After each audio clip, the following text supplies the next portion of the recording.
Hello everyone, thank you for joining me.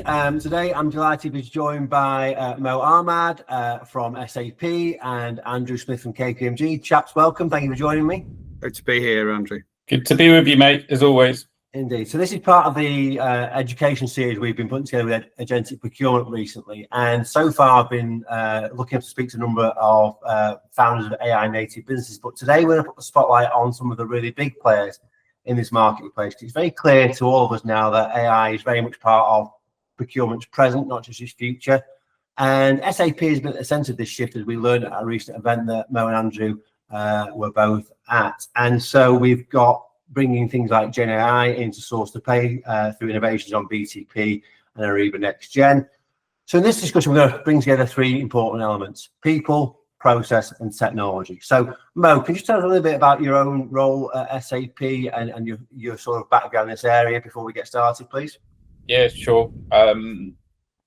Thanks again for having me on. Name is Mo Ahmad, Head of Market Strategy and Development within Spend Management at SAP Ariba across EMEA and Fieldglass as well, so Spend Management as a whole. And been in procurement tech now for 25 years, and you can probably tell that by the look on my face. But we've known each other for a long time, right? So it's really good to be part of a space that's getting a little bit more energy, and we can come on to that in a minute. Indeed. And Andrew, you're a key player in KPMG's SAP practice. Just tell us a little bit about the work you do, please. Great. And Andrew Smith, Director in our KPMG UK. I'm responsible for SAP Spend Management as well as sustainability. So there's a lot about, helping clients with the business challenges, addressing business challenges. Obviously, technology and AI is front and center of helping them achieve better outcomes from that. Thank you both. So today we're going to really explore how organizations can make AI work in practice, and what that means for the people and the processes, and of course the skills. So Mo, let's start with you if you don't mind. We've mentioned embedding GenAI across the source to pay process. Can you give us a quick summary of what's coming next for the SAP product, particularly around NextGen, Ariba and BTP? Yeah, sure. So, I mean, look, this has been a bit of a journey for everyone, and if we look at procure tech and what's been happening in procure tech, there's a lot of a lot of discussion around the use of AI, and it's been creeping up steadily over the last, I would say, probably 4 years, right? Maybe 5 years. And AI has been used in some way, shape, or form for probably, well, a hell of a lot longer than that. I was talking to partners at Pactum, right? They've been around for 6 years now. They largely were pretty much using agents from back then. So, but it's really come to the fore now. And the challenge it's loads of fun being in a smaller best of breed in the procure tech universe, because you can iterate and move very quickly. You've got nothing to worry about in terms of history. You're building something brand new. And SAP's been on a massive journey. And if you look at that from an ERP perspective, obviously S4's been around, but that whole backbone of S4 and what's been built in the background of it has been leading up to this point. And it's really around three key areas: apps, data, AI, right? We've had apps for a long time across the entire space, across enterprise. Data has obviously had a much bigger part to play, I would say, over the last few years, but I would argue that that's still a journey for a lot of people. And AI has kind of jumped in, especially with GenAI, because it's kind of, it's instant and it's quick and it can give us certain things. But there's a lot of guardrails that you need around that as well. But putting all of that together at an enterprise context is a very, very different beast. And whilst we're talking about procurement, when you start talking about next generation and, hey, why is SAP not innovating quick enough, or why is X other company not innovating quick enough? It's because we innovate in tranches. So when you start looking at AI, we talked about Joule. We were talking about Joule a couple of years ago, right? So the immediate thing that you get is SAP customers will come to us and say, hey, when can I have Joule in Ariba? When can I have it in SuccessFactors or Cooper, Concur? Let me get that right. Cooper on my brain. It's a bad thing, isn't it? So it's kind of, you start with that, and then you know, as a development team, you then look at how you can start knitting that in, because hey, we want to get this in, and how can we use it? How can we iterate? Because our customers are asking us. And then you start getting Business Data Cloud being announced at the beginning of this year, right? And the first thing that we get is, hey, how can I have this with that, right? So as you're innovating, we're having to pivot and add and go, well, if we don't add these elements in, we're going to be missing the trick. So that's caused some of the delays. But the brilliant thing about that is it's all come together really nicely. And we announced NextGen, SAP Ariba, the end of September, beginning of October. And the whole premise of that is being able to really leverage the concept of apps integrated with the data across the enterprise. By the way, this isn't just a procurement conversation. And then really leveraging AI across that. And that's what NextGen Ariba is. And yes, it's taken us some time, but bloody hell, it's exciting. It's the reason I came back, right? And we've talked about this before, having been in my previous journeys. It's culminated to this point, and that's really exciting. So that's really all types of AI embedded directly within the tool, right the way across source to pay, agents talking to agents, whether you're talking GenAI, you're talking Copilot with Joule, you're talking about agentic orchestration. It's all here, and that's fun, right? And in that presentation at the start of the event last month in London, Joule, it looked really slick, and obviously it wasn't just procurement; it was all the office of the various different sort of C-suite. And I was delighted it was called Joule because Andrew and I both live in the town of Joule, JP Joule, the founder about the measure of energy, of course. So I was particularly pleased about that when I saw that. But Andrew, I know from our conversations, you're already helping clients realize value from these developments, and Mo's just mentioned in AI, those capabilities. Can you share some examples of how organizations are already using GenAI and external data to drive measurable outcomes in your client base? Yeah, definitely. I mean, I think the whole premise and building what Mo said is solving business challenges. That's just stepped up, ramped up so much with how can we do it more proactively. And I love that word, proactively, and that's kind of the ethos of where we're coming from, with better insights, more accuracy, I would say the ethical side of it, and the governance of what you use in terms of data sources. So there's a lot of capability. Agentic AI is there, and it's coming even more. It's just about there. But the whole layer, I think, building on Mo in terms of what SAP, I think, have done recently and with the next gen, is using BTP, having that common layer that goes across with the apps and the data, which makes it a lot easier to get insights across the whole value chain beyond procurement, but also with the external data sources. That wasn't possible a couple of years ago, and it's obviously with NextGen even going to get easy, and obviously for Joule to operate across that layer because you've got a common platform, the BTP. But coming back to the point of the business challenges, proactive, there's a lot of data around, but it's all kind of, and the whole ethos is what do you do with it, and how do you drive in, how do you use external data sources to come up with recommendations, and so we've seen a lot of use cases that we've developed is around using the GenAI capability with LLM, with large language model, and with MI and ML. Machine learning, too many acronyms. And that's around, just going across the value chain, using external data, and like I say, a lot easier to integrate into Ariba with APIs, etc., using BTP, using core AI and foundation, and solving business challenges. So rather than just get some nice, like risk as an example, nice dashboards which look great in whatever the apps, what you're going to do with that, you've got a big problem, and coming to the point of supply chain resilience, you've got a massive problem which is going to impact your supplier, or a geopolitical, or an ESG, whatever or it's an individual supplier. What to present options to where are alternative sources of supply? Where can I get this product faster because I've got a big problem with this supplier or this region? So getting that intelligence, using external data sources and companies that we are partnering with in combination with SAP to develop end-to-end recommendations, proactive recommendations to say, you've got a problem in your supply chain here, procurement, we need to source something else.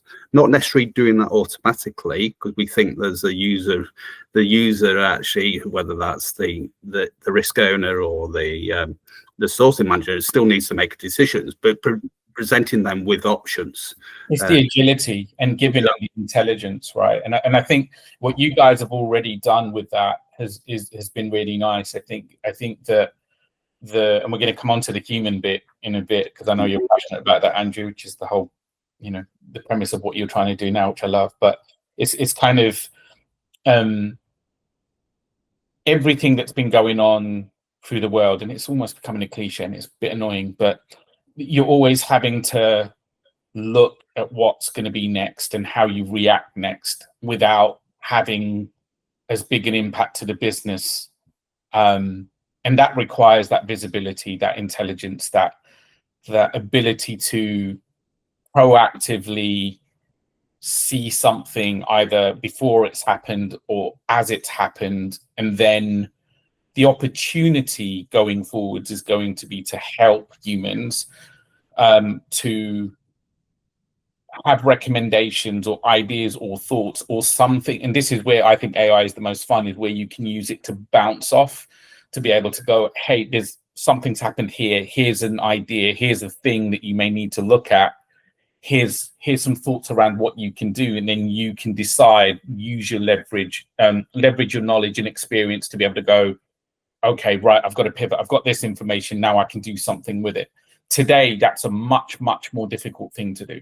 And I think Andrew, what you're talking about is you built interim bits that have been really difficult through the technology that you've got access to today to be able to kind of have a step change. But I think certainly within the next 2 or 3 years, this whole thing is gonna change. And that then really comes down to the people piece. Yeah. And what interests me, Andrew, you talk about the projects you've been working on, and Mo obviously was saying, well, clients coming to them and saying, when's this available? When's this coming? Can we do this? Are you driving these projects at KPMG? Is it the client? Is it a combination? What's the discussion dynamic like where you say, okay, this is what we're going to do? How does that originate? Yeah, it's a bit different aspects, but definitely with the procurement, it's more with the business people. And it's definitely kind of saying, we've done this, we've got a platform, or whatever, there's a lot of data or whatever, usability is great here or not so good here, or the functionality, how can we actually optimize, how can we use the data, how can we get onto the AI and developing. And I think there's a couple of aspects of that. There's the agentic and the transaction automation, which are coming and they're in parts already. And then there's the, like we say, the recommendations and across the value chain. And there's a lot of stuff that we are developing with clients, and actually some co-development, some ourselves, to then be ready for the market. But we're testing it with procurement leaders that to say, this is our thoughts on what this is. What do you think, or whatever? And I think that's key. I think we're seeing very much the same. There's such a different level of maturity in the market around, to answer your question, Andrew, around the readiness of businesses to take this on. And it's not only, it's both ideation and proof of concept, because people aren't just opening up their purse strings and saying, here's the money, let's go with AI. They're not. They need to prove it out. So what Andrew's saying completely is true. But I think on the other side of the spectrum, I think it's also opening up this thing to ideate across the business, across procurement, and then across the business, because it's opening people's minds. And there's a lot of organizations, a lot of CPOs I've been speaking to today, most recently, some of them don't have the budget for this. And they're also worried about, is this thing going to put pressure on me from above to go, hey, you need to reduce your team? That's a very, very real conversation today. It is. Even though they're already running really, really lean and they're not being given any budget. So I think there's a conundrum there. So this isn't a, flick a switch and everything's going to be all right. I think there's a lot to be discussed And it isn't just procurement, by the way. It's Yep. finance. It's everywhere. Absolutely, and I've been to a number of events in this sort of autumn event season recently, and a lot of conversation I've been having are exactly around trust, governance, compliance, of course. But there's almost like the haves and the have-nots. There's organisations where they're saying, "Look, we want to act now. We might not have budget yet, but we really see this coming. We're gonna move forward, and we start exploring what's possible." And got a few cliches thrown out. I'll throw another one in. Removing silos within organisations, which I think actually is a great thing for procurement, because it means there's going to be better engagement with the wider organisation, as the potential to facilitate that certainly in some companies. Then they have not, so I'm sort of looking on enviously thinking, is this going to happen to me? And they've got all this fears around, what it means for job losses or restructuring or whatever it may be. So it really is quite a strange landscape right now with the way it's impacting different organisations and their different perspectives. I just read something from James Meads this morning around this. He put an article out around, is procurement going to die? No, and I agree with that. I don't think it's going to die. I think it's going to change, and I think individuals will need to change. And I think CPOs, who knows if it will be a CPO or if it will be called something else? Who knows, right? But I think there's going to be a twisting of what we're doing today, and it will be interesting to see where this goes, because in the CPO panel that I had both in the UK and then in Riyadh, everybody's saying we're going to need different roles. They're going to have people that we recruit will need to have different skills, and that's going to be interesting. Yeah, Lucy Harding and I had this conversation. And Mark Pereira had his first event last week, buyers and bills, and Lucy Harding and I were chatting to several procurement leaders about where the skills will come from for these next jobs and what those jobs will look like. And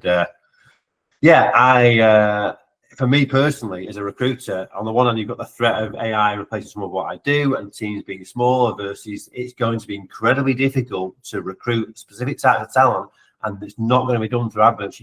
What I do is both threatened and becoming more important, if that's not an obvious contradiction. So, that's going to be a fascinating period in talent and skills, which we'll come to. Andrew, just on the cost optimization and supplier recommendation, which are the two areas I know you had some success. Can you give us any more detail around what success looks like for your clients? Well, I think coming back to the point we're not raised, but I think fundamental ROI. Yeah. So that there's a massive ROI that actually, enough I've been to these conferences or whatever, maybe we've forgotten to use that term, and obviously we're initiating and we're doing pilots, etc., and fail fast. But actually the whole reason we're doing is an ROI, solving business challenges more proactively with an ROI. It's not gone away. It actually probably becomes more important. There's cost optimization. Some of the use cases are based on Ariba, some of them are based on S4 and ECC customers. So not everyone's on the S4 yet, but obviously. So around cost optimization, I remember working for a different consultancy 5 years ago. Used to have to get a data extract to do some modeling of benchmarking, or I'm buying the same material and find out from different sources in different systems at different prices, some on contract, some not, and take it away to a bureau or something similar and get a report back in a couple of weeks. Now we've got a use case can do that instantly. Yeah. As an example, like the supplier risk and alternative, instantly. Obviously, still with recommendations, what do we do next? But bringing that insights instantly, whereas it cost a lot more. Yeah. Previously. And yes, you've got to set up the tech, but it's not a big investment. And obviously you're getting instant insights, and obviously you've got to have trusted sources, and that's part of the assessment about where are those trusted sources. But obviously you've got the data and the insights to then make the recommendations as a sourcing manager or person responsible for cost in terms of material. Then you've got that data in front of you, and obviously you can do the actions. So you'll need the skills for those people who take that data and then give the insights to better the outcomes for the companies themselves. And that leads to another point, actually. It's a platform conversation now, because I'm seeing a lot of organizations where they've spent a lot of time and energy helping their teams understand the art of the possible, getting them to open their minds, looking at digital skill sets, right? And those guys are already looking at building their own. And whether they some of them started with RPA, right? Yeah. People are now moving on to agents and so on and so forth. And I think having the platform to be able to do that yourselves, and Intake's a perfect one, right? I mean, everybody's talking about Intake. And I looked at Intake, actually, I'm looking at it in two different ways. With NextGen Ariba, you've got Intake within the suite, directly within the suite. It just does it, right? So that's not which wasn't the case before, right? There's been people, you do module by module by module. Some of them talks together, some of it doesn't, and we've got that right the way across the space right now. I don't care who it is that we're talking to, right? And I can roll out the names of the top 6, 8 suite providers. We all have that thing, right? So that's a really interesting conversation around intake and orchestration on the one side. But then the external, the bigger piece that's been, with the Zips and the Oros and Tonkians of the world who've been, really pushing that hard. I think there is a real piece in between now that is customers are like, well, we can build our own. We give us the capability, we can build our own. The business process piece, I don't think is an issue. I think the integration, that is the piece that I think is still going to be an open, and we were having conversations about that last week where we were like, even that's going to move forward at a really, really fast pace. So I think there is that piece of customers being able to go, well, actually, I know what my process is. This is what I want to do. Can't I just do that myself? And platforms like SAP are allowing you to do that. And that business process, to your earlier point, Andrew, Mr. Smith, rather, because you're both Andrew, it confuses me, is that that could be across, say, that could be procurement with supply chain, that could be procurement with HR, that could be supply chain with ERP, that could be customer experience with external workforce. It could be anything, right? You need that orchestration layer because people are looking at it broader. So it isn't, and Mr. Smith said this very succinctly earlier, it isn't just about procurement. I think it's broader than procurement now because of the platform capability. Indeed. And Andy, you mentioned that sort of path to value that you've now demonstrated already. So are you getting brought in now to business case conversation where people say no one's got a budget and with ROI is a big factor? This must be equipping you with some really valuable information to go to a customer and say, okay, we can help you build that business case for investment, look at what we can do in a relatively short space of time. So is that a lot? You have a lot of discussions around that at the moment? Yeah, very much on the show and tell that we've done something ourselves and we've got something to show, and then how you can start that out maybe in one region or one market and then expand it, and what's the cost and then capitalization of that OPEX and that argument versus the rate return. But I definitely think and we've proven that there is a strong business case. And I think another thing that I touch on in terms of like who's driving this, to the earlier point, procurement leaders. And if ever I had any doubt with my own assessment that that's the case, I've coming to SAP now, AI recently in the UK, it was great to see Mo with those procurement leaders that you had on stage. Just how much insights you wouldn't have heard them speaking like that 3-4 years ago, whilst they're all being tech savvy. It was just like blown away with the insights and how much they are driving it and knowledgeable and making the difference and wanting to push forward themselves. Riyadh was really interesting for me because they have that weird dichotomy of being early on in their journey, but they're so forward thinking from a tech perspective that you go, they're like, yeah, we're doing RPA and we're doing, these 7 different use cases are already live. And you're like, you haven't even done your foundation yet. Like, how you would probably look at it. And if you went in and started looking at using Powered and doing that baseline and covering all of the bases, they're not even there yet, but they're already using automation and RPA, and they're looking at agents and all of that kind of stuff. So it's a really interesting time in our field, I think. Yeah, indeed. And that business case that you talk about, Andrew, I think your beloved football team, Liverpool Football Club, with their recent procurement and lack of return on investment, I think they could really benefit from some of your guys. Although saying that, you could probably say that about my team as well, if truth be told. Yeah, definitely. definitely not been a good couple of weeks. But sorry, I couldn't resist not about. Yeah, it'd be remiss of me not to mention that. Mo, and your guys top of the league, so you must be very happy. Yeah, I'm all right. Arsenal's done very well from a Picking away there. Right, let's move on to the people. we couldn't have a conversation without football, could we? So, really interesting examples there, guys, of what the technology and what the transformation is capable of. So, what I'm interested in always is the people. So, how are the people in this customer adapting to the mindset, in terms of skills, in terms of ambitions? Can either of you share anything you've seen in customers in terms of the best case, perhaps, of people really embracing this? Andrew, would you like to go first on this one?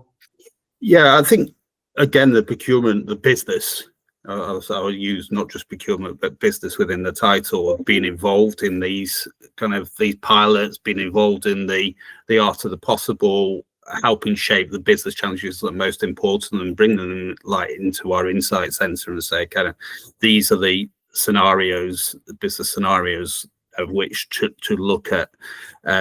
Automating, becoming more proactive insights, helping them then say what's the most important thing to them, and so that they are part of the journey. These people who are in digital roles, I would say that all procurement roles are probably digital roles now, but involved in those insights, involved in helping, knowing the business challenges, because they know the business, and then helping make a difference, and then modeling, being involved all the way through to the end of these pilots, and then into full-blown usage of these use cases. I think that's exciting, and I think that's where the opportunities for people to be involved, from the idea generation, solving business challenges, and then making a difference, and then obviously using that.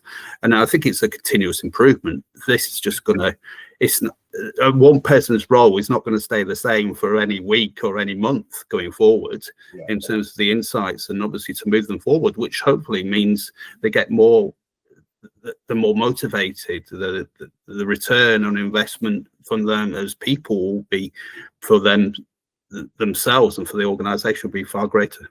Indeed. I mean, there must be there's like a nucleus of people that are sort of all in on this. They're always receptive and want to drive forward on the technology, but there must be another group that take a little bit longer to come around, and you must be seeing some sort of light bulb moments of this thing. Wow, it can do that, can it? And so that generates that enthusiasm, and then that desire to develop. I think so. You must be seeing quite a bit of that in your work. Yeah, and again, it's just about inclusion. Obviously for the organizational heads, not everyone can necessarily be involved all the time, but bringing them on the journey and involve them in part of that process, even if it's not all the whole one, is important for those people. And obviously the organizational returns and the outcomes pay for themselves. Yeah, I did a presentation recently for a big end user customer about adaptive intelligence and that ability to be resilient with everything that you talked about before, Mo. We talked about risk, for example, about the ability to adapt to new ways of working. So, unlearning the old ways of working and being able to learn completely new ways of working. And obviously, some people are more capable of doing that, but we've really highlighted that as one of the 7 skills at agentic procurement, as I think that is vital, not just procurement, obviously across the business, but certainly in procurement with AI changing that. And I think in your own SAP procurement team, Mo, I think there's been some of that going on, from what I understand, with the work you've been doing, Mark Webb. Yeah, and the stuff that we're doing is really trying to get more to the pulse of procurement teams and understanding their process. Different industries, different people, really trying to work with them to understand what they're doing, the challenges that they're having, the areas that they've improved, how they've improved that. Because whilst technology is moving at a faster pace, you need to be at the pulse of what's happening in those teams to see how we can help them. Because technology is technology, right? I mean, if we go to DPW, there's 250 different vendors all talking about agents. Yeah. And I was sitting there thinking, well, how's that going to work, right? How do you work out who to go to and which agent to use and which platform to use? Because largely, procurement has very similar use cases. But for me, so therefore it's underneath, it's important to get underneath that and understand, okay, what is it that you're doing and what is it that you actually need to do? And in your industry, what is going to be important? And really look at that kind of piece so that we can engage with the customers at the right level, with the right context, and not just as much as possible. And everybody talks about standardization, but every agent is going to need to be twisted a little bit for a particular different process, right? So but what is that? And let's learn that, and let's work together and not make assumptions, because I think that's probably going to be the trick from my perspective. And it's a bit that maybe I'm just getting old, but that's the bit that I find fun, right? Yeah. Is the people, and learning from the people and learning from each other, and that's what we're doing this week as well. Absolutely. And I think if you went to DPW with very little knowledge of AI, particularly agentic AI, and you went to say 10 presentations over the 2 days, you probably left more confused than when you went, because it was bewildering, the number of different flavors that were available. And I've done a lot of research on this, but at times I was thinking, really having to think very, very carefully, like, okay, do I understand this? And it is fascinating and daunting in equal measure, particularly for those that have a non-technical mindset. And is that the biggest barrier to change, Andrew? Is that the mindset and the fear and the lack of understanding? Is that the biggest barrier to really realizing the true value of AI in procurement, do you think? I think maybe, overcomplicating it, breaking it into chunks. You're still trying to solve business challenges, more intelligence, insights, real time, and solving. So kind of you can overthink about how you're going to achieve that. I mean, if we look at the use cases, that not all of them, but the main ones that I've been talking about here, they're all based on SAP technologies. Yeah. BTP, Core, AI, obviously with the APIs to the external data sources. Obviously, that's not agentic, but the GenAI capability, machine learning, and that you don't. Yeah, it's not. And obviously, the SAP is not going anywhere. It's as old as I am. Pretty much exactly. Obviously, the whole transformation of the layer means there's a lot that they've taken a while to most point. Yeah, I'm not going to say otherwise, to get here. But obviously that BTP and the dual, and then the agentic building on the capabilities that I've talked about, the use cases, the Gen AI, which are already there, customers are going to value, I think sets them up for success going forward. Yeah. And what about the people? And so you're going through these processes, you driving, you can see a clear path to value. There's a lot of change going on, but are your clients openly investing in specific new skill sets yet, or do they recognize they're going to need to do that move forward? What's the sort of landscape in terms of investing in the people to align with the progression of the use of technology? Yeah, I think there's a reclassification. I think comes back to the org model. Right. And then the roles that come out, I think that's key, and kind of setting up the organization for the success with digital skills. I think understanding, I know we've spoken about this on the golf course, understanding and education is a key point about that. Not everyone's role is completely changing, but the skills required to fulfill the role are changing. Yeah, indeed.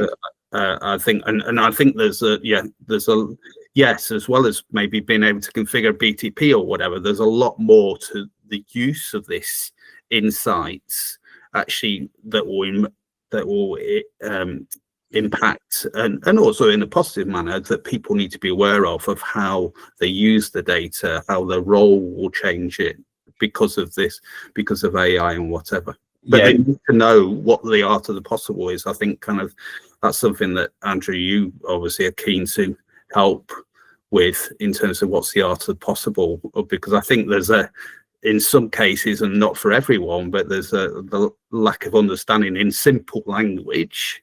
And like to your point of, there's a lot of technology discussions, and this is the art of possible, but complex. But in terms of putting it into business terms from roles or whatever, what the digital skills, what that can bring to organizations. Yeah, absolutely. And I think we've highlighted a few there. I mean, one of the ones we've talked about is really just throwing yourself into it. Don't be scared. Go and use your GenAI tools in your personal life and your professional life where you're allowed to, within reasonable sort of considerations of governance and such like. But throw yourself into it, get familiar with it, and that approach, what we call AI fluency. Well, then you've got things like critical thinking, strategic thinking, which really play well for experienced people. I think a lot of experienced people feel threatened by this, but actually, the ability to collaborate with AI tools is not that daunting once you get started. But all that experience you've got, say, for a category strategy or supplier risk program, that enables the sort of critical thinking and strategic thinking, which procurement professionals at the coalface are really going to need moving forward. I think we'll see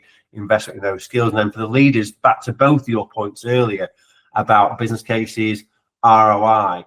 We've had, I think, called digital commercial acumen, which is old school commercial sort of instincts, if you will. But in the era of data and AI, it's about understanding the impact of your investments on the organization, on your customers within the business, and the wider sort of investment in the technology stack, and what that means in terms of the ROI that's coming from that. So for leaders, that's a really big one, that digital commercial acumen, to understand where am I spending my money, why, what's the impact that's going to be. And I'm sure you must have a lot of conversations around that yourself, Mo, with customers. Yeah, it's exactly the same, but I think again, maturity levels make a really big difference, right? You can, that's why I like learning from what it is that they're doing. Some organizations are investing on the HR side and the skill side to be able to upskill because they know it's coming. There are others that don't have the budgets to do that, right? So then they're having to be a bit more agile and kind of find other ways of doing that if they've got the time, because they've got the day-to-day job and they're running really lean. So there's such a difference.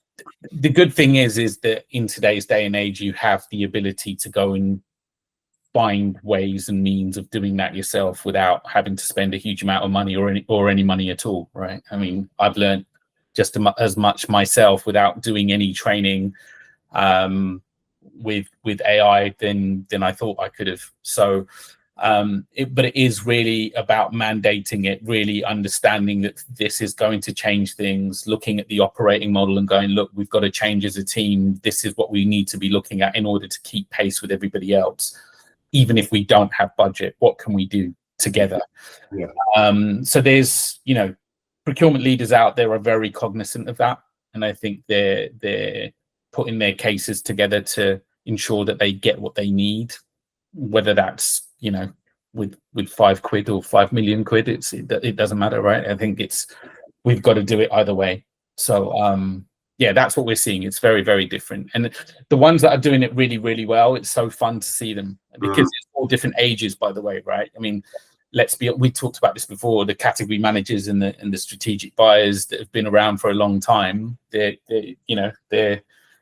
my age or older. And what's interesting is that I'm hearing a lot from people saying that actually it isn't just the younger generation looking at this. It is the old hats, let's call them, right? That are looking at tech and trying to understand it better. And that's encouraging, I think. No, it's really exciting. It's an exciting time. And, if you think of it in terms of augmented intelligence, you're a really experienced practitioner, you're watching this and you feel that this is a threat to what you do.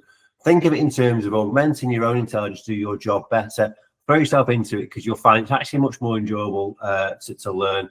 And all your experience is still incredibly valuable and will equip with those other things like the conversation with the business because you've got time freed up from lengthy sourcing processes or whatever it may be.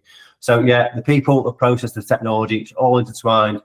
Great time. And Mo, thank you so much for your inputs on particularly on the tech. Andrew, of course, on the process of transformation. So people want to follow up and learn more about what they can do, particularly within the SAP customer base. Andrew, best place to get you on LinkedIn, is it? Yes. Yeah, LinkedIn. Yeah, and Mo, obviously you're on there quite a bit, nearly as much as me from what I understand. Yeah, that's what so much here. But no, LinkedIn's fine, or my email address is mo.ahmad@sap.com. Feel free to reach out. I'd be happy to talk to you.